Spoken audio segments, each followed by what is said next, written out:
नमस्कार। BA part first राजनीतिक विज्ञान की ई क्लास में आपका स्वागत है। आज हम पढ़ेंगे लोकतंत्रीय शासन के मूल लक्षण या विशेषताएं। लोकतंत्र स्वतंत्रता, समानता और भ्रातृत्व पर आधारित एक ऐसी शासन व्यवस्था है जिसमें सर्वसाधारण जनता द्वारा निश्चित समय के लिए निर्वाचित शासक वर्ग सत्ता का प्रयोग करता है।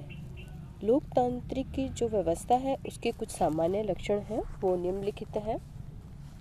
पहला इसके अंदर है लोक संप्रभुता में विश्वास। लोक संप्रभुता का अर्थ है कि सत्ता लोगों से उत्पन्न होती है और जो अंतिम सत्ता की जो शक्ति है वो जनता के अंदर निवास करती है। जो लोक संप्रभुता की धारणा एक तरीके से लोकतंत्र की मूल सिद्धांत या मूल विशेषता मानी जाती है। लोक संप्रभुता की स्थिति को हम निम्न प्रकार से प्राप्त कर सकते हैं। एक तो नियमित कालीन चुनाव।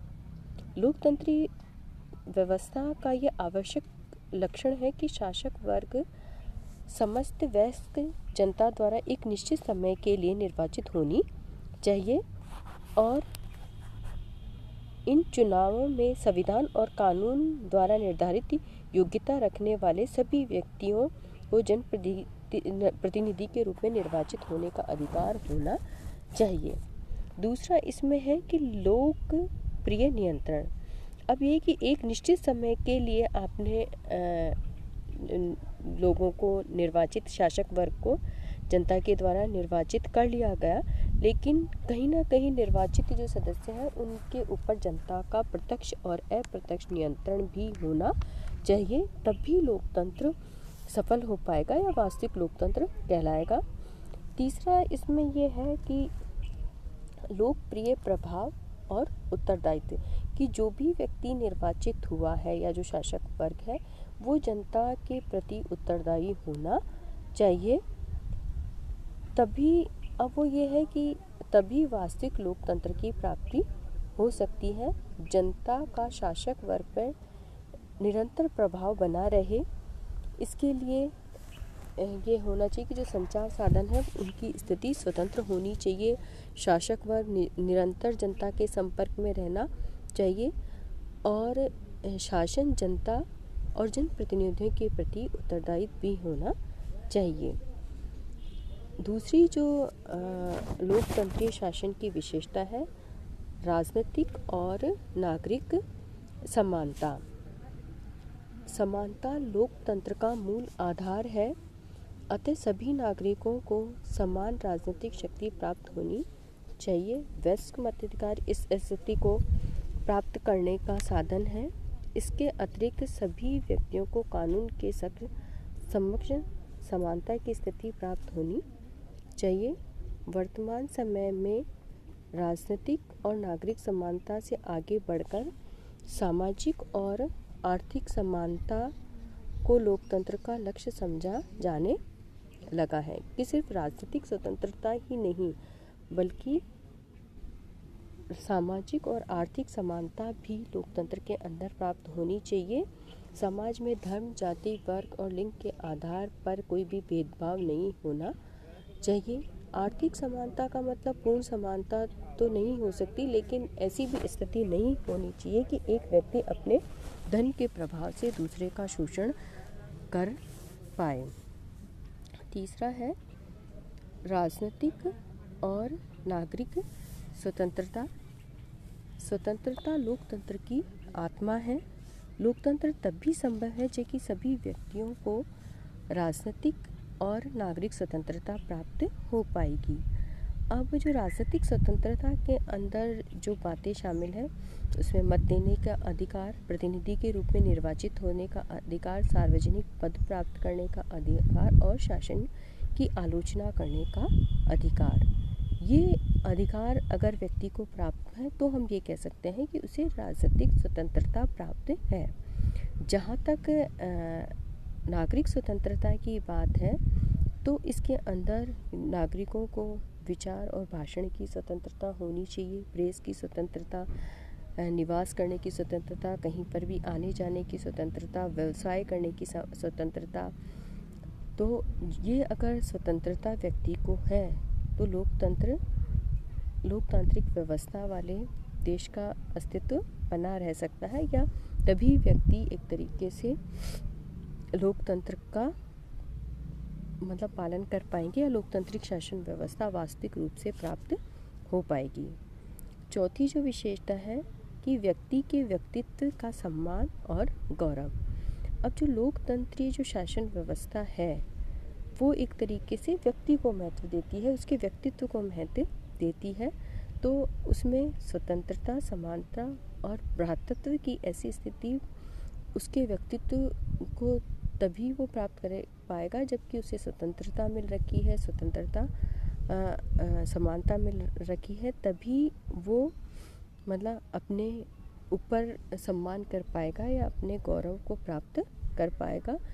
उसे अवसर की समानता और स्वतंत्रता मिलनी चाहिए, तभी जाकर वो राजनीतिक रूप से लोकतंत्र का उपभोग कर पाएगा।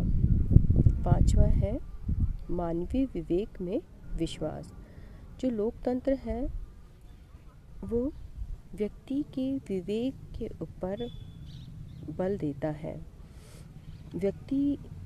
लोकतंत्र की मान्यता है कि मानवीय जो जीवन में विवेक की प्रधानता होती है, राजनीतिक और सामाजिक क्षेत्र में उचित निर्णय तक पहुंचने का मार्ग विचारों का आदान प्रदान ही हो सकता है। अतः जो विचारों के आदान प्रदान तभी व्यक्ति कर सकता है जबकि उसके विवेक के ऊपर विश्वास किया जाए। 6वां जो विशेषता है बहुमत का शासन। लोकतंत्र में मत पेटी में विश्वास करता है। मत पेटी में इसका मतलब है कि जिस दल को या जिस व्यक्ति को बहुमत प्राप्त होता है वही शासन करेगा। तो लोकतंत्र बहुमत का शासन है और बहुमत आवश्यक रूप से सदैव सही होना चाहिए। अब ये कि हालांकि हम ये नहीं कह सकते कि बहुमत हमेशा ही सही हो, लेकिन ये ही लोकतंत्र का एक व्यवहारिक जो उसको चलाने का एक व्यवहारिक रूप यही है जिसके द्वारा हम लोकतंत्रीय शासन व्यवस्था को चला सकते हैं। अब ये कि इसमें बहुमत के शासन में ये बात निहित होनी चाहिए कि बहुमत वर्ग को अल्पमतों के प्रति न्यायपूर्ण होना चाहिए, और जो अल्पमत वर्ग है उसमें सहनशीलता होनी चाहिए। अल्पमत वर्ग द्वारा सभी संवैधानिक तरीकों से अपने आप को बहुमत में परिणत करने का प्रयत्न करना चाहिए। 7वीं विशेषता है शक्ति विभाजन और न्यायपालिका की स्वतंत्रता।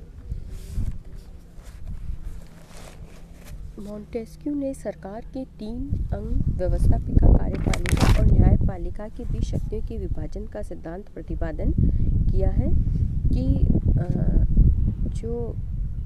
जब कोई भी एक अंग है वो शक्तिशाली नहीं हो सकता। सब में अगर एक ही के पास शक्ति दे दी जाएगी तो एक जगह सत्ता का केंद्रीकरण होने से लोकतंत्र में बाधा पहुंच सकती है। अतः उसने कहा है कि शक्ति हमेशा विभाजित होनी चाहिए, लेकिन साथ साथ में उसमें संतुलन भी होना चाहिए। कोई भी दूसरे के ऊपर अनावश्यक नियंत्रण स्थापित ना करे।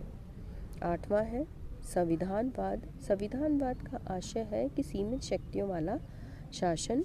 लोकतंत्र की ये मूल मान्यता है कि शासक को सीमित शक्तियाँ प्राप्त होनी चाहिए, असीमित शक्तियाँ नहीं, क्योंकि जब भी शक्तियाँ असीमित हो जाती हैं तो वो शासन व्यवस्था कुछ समय के अंदर एक तरीके से निरंकुश हो जाता है।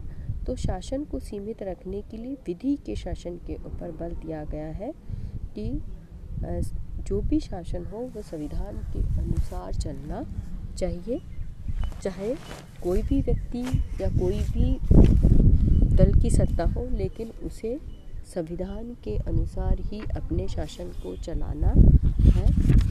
तो लोकतंत्र संविधानवाद के ऊपर आधारित होना चाहिए, विधियों के ऊपर आधारित होना चाहिए। विधि उसमें सर्वोच्च होनी चाहिए। व्यक्ति का शासन न होकर विधि का शासन या विधि की सर्वोच्चता को इसमें महत्वपूर्ण माना गया है। धन्यवाद।